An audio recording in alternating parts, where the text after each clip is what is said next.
Solid waste management is one of the crucial issues in many countries, including Malaysia. In Malaysia, a person is estimated to produce 1 kilogram of waste per day. The amount is expected to rise to 30,000 tons by the year 2020.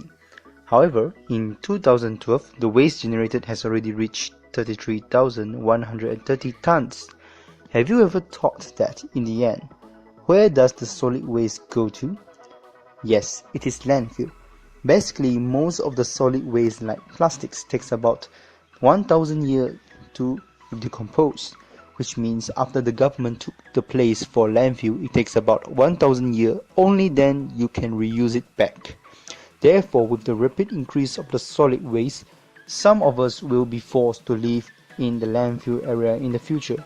Due to this issue, recycling has become a very important key to prevent this from happening. Unfortunately, the study shows that only 5% of the waste has been recycled.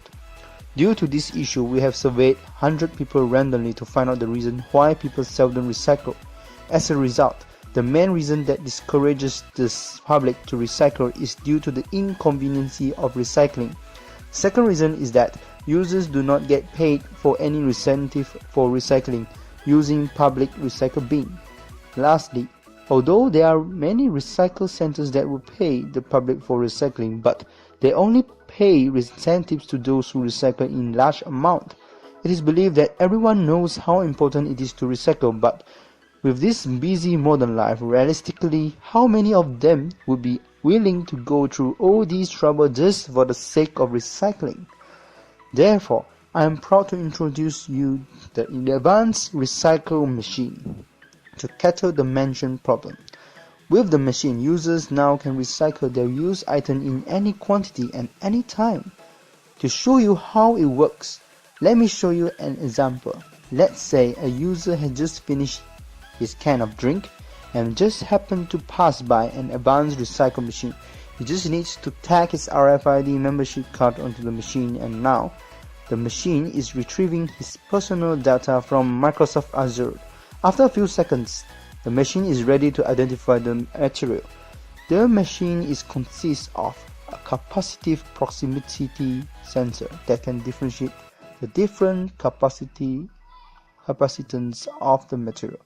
After the user has recycled the entire used item, the machine will automatically convert the recycling amount into equivalent relief point and store it in Microsoft Azure's database. A simple user-friendly window application is provided to show the user his or her profile that they can review their status with the total amount of leaf points that they have collected. Users only need to log in using their Facebook account, and now the application will go to the main page of the apps to display the products for the redemption, which is set up by the administrator. Then, users can use their collected leaf points to make the redemption with the product by clicking the redeem button. After that, a product serial number is generated and is automatically saved in the collection section of the apps. Now, the user can go to the shop and make the real redemption by showing the product serial number. We are now working on an algorithm to make the application user interface even simpler and friendlier to all ranges of people out there. Besides that, we are trying to provide a new easy way of recycling. In modern life, people need a simpler, interesting, and yet incentive-based recycling method of recycling. Now, all we need is a funding opportunity and cooperation to bring this creation to the real world. With this busy modern life, solid waste will still keep increasing rapidly, and we believe advanced recycle machine will become the next big thing.